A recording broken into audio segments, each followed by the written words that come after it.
Alabama. Key facts. Abbreviation ALE. Nicknames: the Yellowhammer State, the Heart of Dixie. Capital: Montgomery. Flower: camellia. Tree: longleaf pine. Bird: yellowhammer.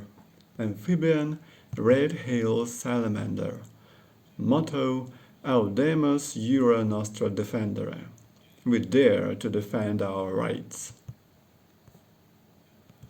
Alabama will probably take many, many decades to recover from the sorry reputation it earned for itself during the 1960s. Images linger of buzz-cut racists in short-sleeved white shirts screaming hatred at black children on their way into school, shouting that word in the streets, and defying the federal government's attempts to abolish the segregation that has stained the South since the Civil War. I have come to witness another kind of civil war. The Iron Bowl.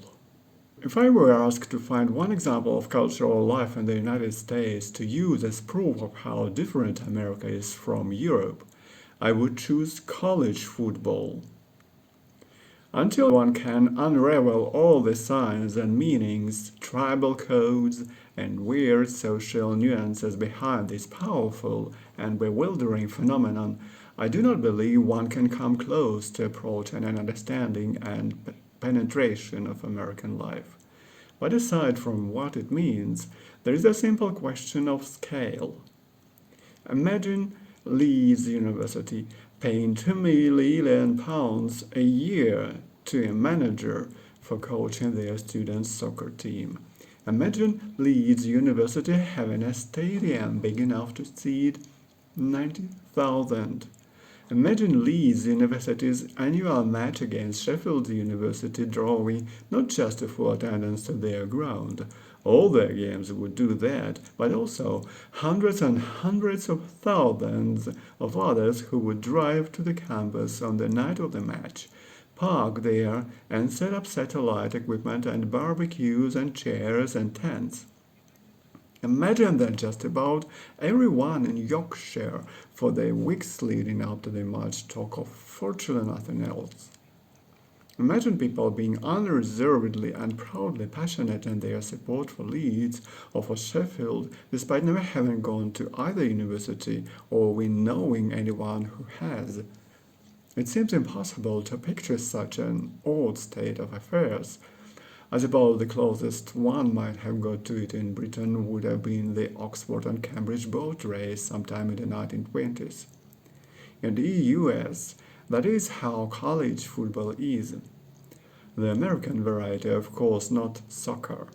It is not quite as mad as it sounds. There are many states where no major national football league professional team plays. College football is all they have, and has become over the last century their chief outlet for sport and loyalty and passion. Of all the great local rivalries in America, none is fiercer or more celebrated than that between the University of Auburn, the Tigers, and the University of Alabama, the Crimson Tide. The event, which always takes place late in November, is known as the Iron Bowl, and is taken very, very seriously all over the state of Alabama. The venue alternates between the two universities. This year it is to be held in Auburn, a town some 50 miles east of the capital, Montgomery. 6 hours before the game is due to begin, it takes me to the best part of an hour to drive the taxi through the dense traffic in the outer part of the campus. On either side, every spare piece of land is already occupied with trailers, pickup trucks, and cars. But it is not the car park. This is where the tailgaters come to watch the match. Over a mile from the stadium, it is like some vast refugee camp. A refugee camp where everyone has food, beer, television, electric lights, a sound system, barbecue sauce, and more beer. Down both sides of the road, thousands march, chanting, cheering, and waving scarves as at Wembley.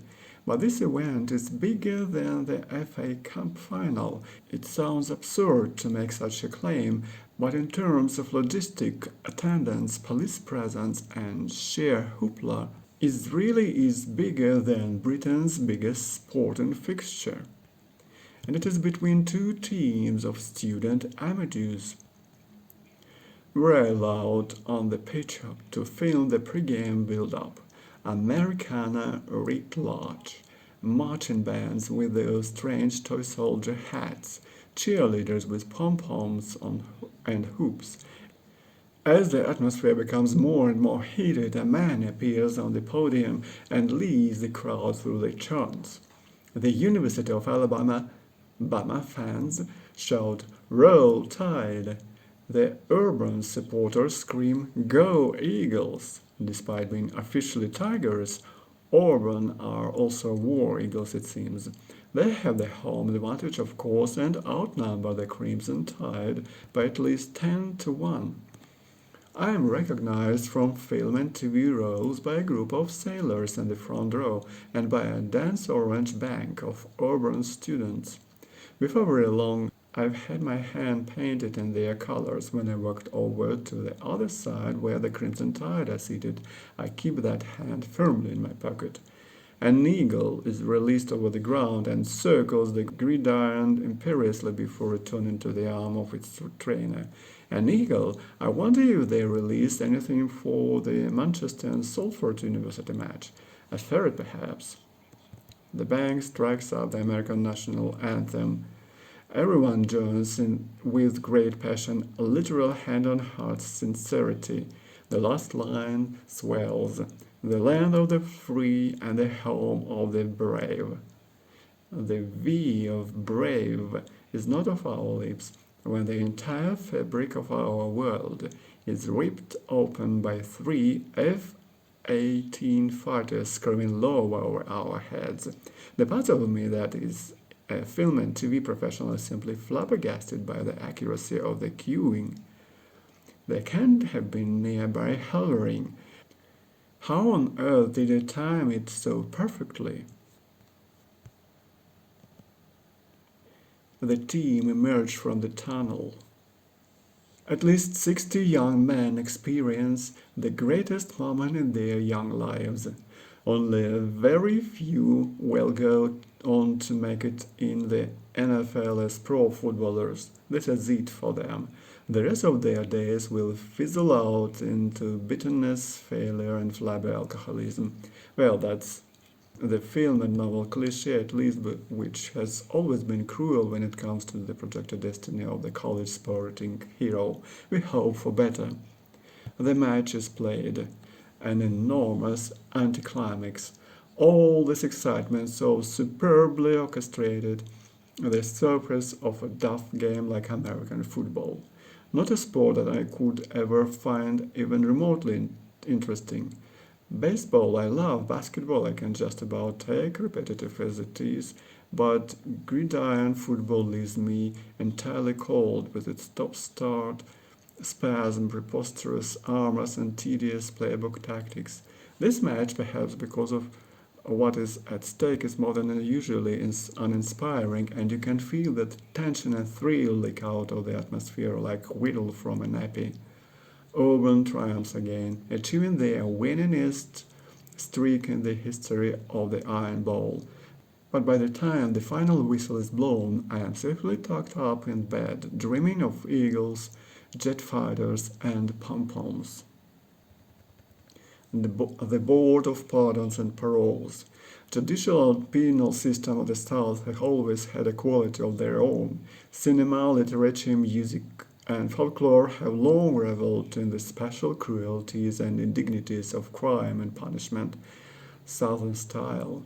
That mixture of vengeful Christianity, social conservatism, and racial disharmony, combined with a record of dreadful violent crime, leaves little room, it seems, for mercy or progressive thinking.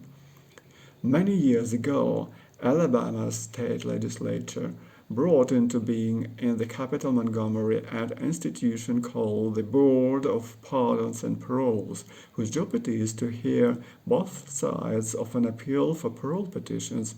By both sides, I mean the both representatives of the convicts and the representatives of their victims get the chance to speak. I talk with the three members of the board, Robert Longshore, William Wynne, and Belinda Weatherly.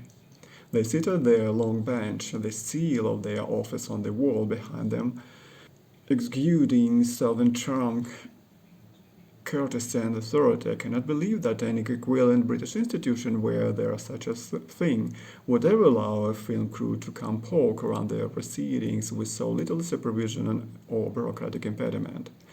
Mr. Longshore explains to me in a drawl of stupendous charm that the pardons are the most endurable part of their work. As a rule, they take the form of application from criminals long since released who need a pardon in order to be able to vote or own a gun. There is rarely, if ever, anyone from the other side to oppose their applications, and it gives the board pleasure to restore to a citizen their constitutional rights. Paroles, however, are an entirely different matter. This is where the pain of crime comes home. This is where the wisdom of Solomon itself cannot guarantee to bring about a happy outcome. On either side of the back of the tribunal space, which is laid out not unlike a courtroom, there is a door. Each door leads to a waiting room, one for parole petitioners, the other for families and representatives of their victims. After a few straightforward cases of pardoning, a parole case begins. A family shuffles through the victim's door. A late middle-aged woman is so tearful she has to be supported. With them is a pale young white girl who works for an organization called Victims of Crime and Leniency, VACL, who automatically, whatever the circumstances, always support the victims and oppose parole, whatever the case. Their default position is never to favor early release for any prisoner, ever. Through the other door shuffles another, equally distressed family. The young man whose case for parole they are making is not present. The prisoners themselves never are, only their families and occasionally, if they have money, which is rare, their lawyers. A story emerges that is so sad, so squalid, and so unfair that within minutes I and many in the court, including some of the camera crew, am wiping away tears. The prisoner is 27 years old and has been in jail since he was 17 on the charge of manslaughter. He was given a 20-year sentence. He had been horsing around with a gun when he had shot his 15-year-old friend in the head. Apparently it was all part of some game that had got out of hand. No one at the original sentencing court and no one here at the board believed that it was anything more than a terrible accident. The two boys, the two families had been friends, but the mother of the dead boy will not hear of clemency for the imprisoned one. She stands up now, a central casting picture of torturing maternal woe. She wails, she screams, she cannot put into words her continuing upset, and has to be led from the proceedings sobbing and keening. The woman folk vocal speaks for her. The boy in prison is still alive. He has only served half his sentence. The court wanted him to prison for 20 years. The board should respect that. He should not be allowed even to apply again for another 5 years, the maximum length. The family of the imprisoned boy make their case. Their son has served exemplary time, not one punishment for infractions of prison rules. He has learned new trades and has passed examinations. He was never a criminal. What good can be done by keeping him locked up? It was an accident after all, a terrible accident. To me, it is, as they say in America, a slam dunk. Surely the boy must get his parole. He does not. It is not the board's duty to look into the rights or wrongs of sentencing, only to respond to the case as it is. This boy's first appeal will not be accepted, says Mr. Longshore. It is too early. However, his good behavior is noted, and he is therefore given the right to appeal in 4 years. Another 4 years of hard time ahead of him. I am astonished that the family of the slain boy should want such revenge against the friend who so tragically took a game too far. Surely they should let go. It could have been their son who showed the other boy had fate dealt different cards. Surely they should embrace the boy who killed their son. Wouldn't that help them heal? I'm astonished too by the callousness of the woman from Wackle and her absolute lack of sympathy for the killer. I'm no Christian, but I know that the founder of her religion would feel differently.